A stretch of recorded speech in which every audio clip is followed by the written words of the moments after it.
or whether this is just sort of normal preoccupation in today's culture?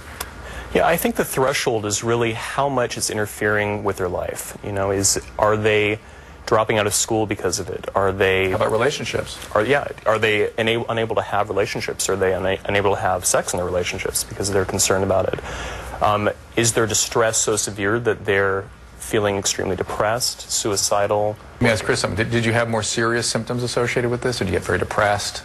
Oh, yeah. I mean, I was depressed. I just wanted to basically sleep all day. Because if you're sleeping, you can't worry about the problem. And I basically didn't leave my house for 3 years. I locked myself in the house. I would only work at night, and I'd work at a place that was dim lit because I didn't want people to see me. I didn't date for 3 years. I didn't have friends. I almost felt beneath people. I felt like I couldn't date someone. I couldn't have friends because I was that ugly and there's that much wrong with me. How'd you reach out?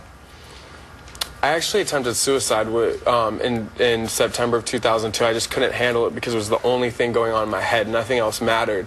And that's when my family kind of stepped in and was like, you know, this isn't the Chris that we knew all our life. He was outgoing, he was doing things, he was achieving in everything he put his mind to. And here he is not even leaving the house. There's something wrong. How are you now? Way different. Well, I talk a lot, so something's different, but way different night and day. I can actually have a life, I can have a relationship, I can have sex, I can do everything that I always wanted to do. Not only are you not afraid to go out in front of people, you get in front of television cameras every day now, right? Exactly. That's quite a change. Yeah. Was it medication and cognitive therapies for you too? Prozac, like you mentioned. Me and Prozac are like best friends. Like, you know, Prozac sandwiches. No, Prozac helped me, but it was also forcing myself to get out and looking at other people's reactions. I thought I would go to the grocery store and the lady would be like, oh my God, this ugly guy shouldn't even buy cheese. He should be at home killing, you know, just weird thoughts that... But you had a therapist challenging you to go out and observe these things, then you could go back to the therapist and process these things. Exactly. Is that somebody you still have, is it Dr. Fusner? Well, Dr. Fusner actually is in control of my medications, but my therapist, yeah, I'm still in great contact. Without my therapist, like, I wouldn't be here. They really helped me and pushed me to do what I needed to do to get better. Thank you very much, gentlemen. This is a necessary topic, interesting topic, and Chris, congratulations for your success. Oh, thank you. Courage to speak out about this. And now back to our question of the night. Sometimes when I have an orgasm, I have a migraine. Is this normal? Well, it's not normal, no. And in fact, it's something that's well described, well characterized. Doctors would know about it, but it's something that should be evaluated by a doctor. Oh, okay. What's on your mind? Hi, I was just wondering, I can't orgasm while having intercourse. Is that normal? That actually is normal. Most women cannot have an orgasm during intercourse. They will only do so with direct stimulation. So, you're normal. Very good. Still ahead, I'll be taking questions from the audience and from you online. Stay with us. There's plenty more Strictly Sex right after this.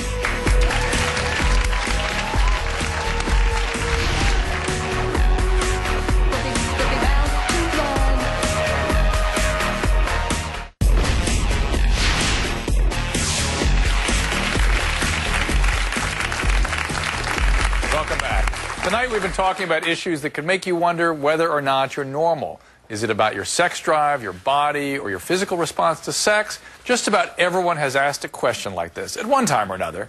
Now it's your turn. Let's take some of your questions. There you go.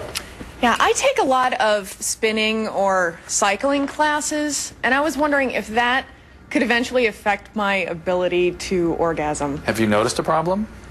I've noticed as I've gotten older, it's decreased, and I don't know if it could just be psychological or if there's actually some physical reason for that happening. It probably isn't the spinning classes, but interestingly, there is reported cases of the pudendal nerve, the nerve that sits on the bottom of the pelvis here, being crushed by excessive bicycling. And that is something that could affect orgasmic function. So another thing I've seen is women get these recurrent bladder infections, or they get labeled with interstitial cystitis, and it ends up being the cycling. Oh. But I don't think it's going to affect your orgasmic function. Okay. Got to find another solution to that. Here's an email question. Dr. Drew, I'm 27 years old. I am never lubricated enough during sex so I can enjoy it. It's like my body doesn't produce that. And am I normal? Well, again, it may not be abnormal in the sense of being a medical problem, but you definitely want to look into this. The most common reason I see this problem is either A, anxiety, meaning something about being sexually active is anxiety-provoking for you. People that have trauma history, sexual abuse often get these kinds of symptoms. The other thing is medication. A lot of women aren't thinking about their birth control pills, particularly the progesterone-dominant birth control pill or the Depo shot will cause a lot of vaginal dryness, so look into that. All right, let's take one more audience question. There you are. I was wondering if should I be concerned about bleeding during sex? Usually not. Very commonly, women will have bleeding stimulated by intercourse, particularly from the birth control pill. It's rather common. Always you want to see a gynecologist or a primary care doctor to have a pelvic exam to make sure there isn't something wrong. All kinds of things can cause that kind of bleeding. Overgrowth of the uterine lining, cervical polyps, cervical infections. So it's something to check out. But if you have a doctor's examination, they do a pelvic exam, and tell you everything is okay, and you still have bleeding stimulated by sex, that is common and normal. Okay.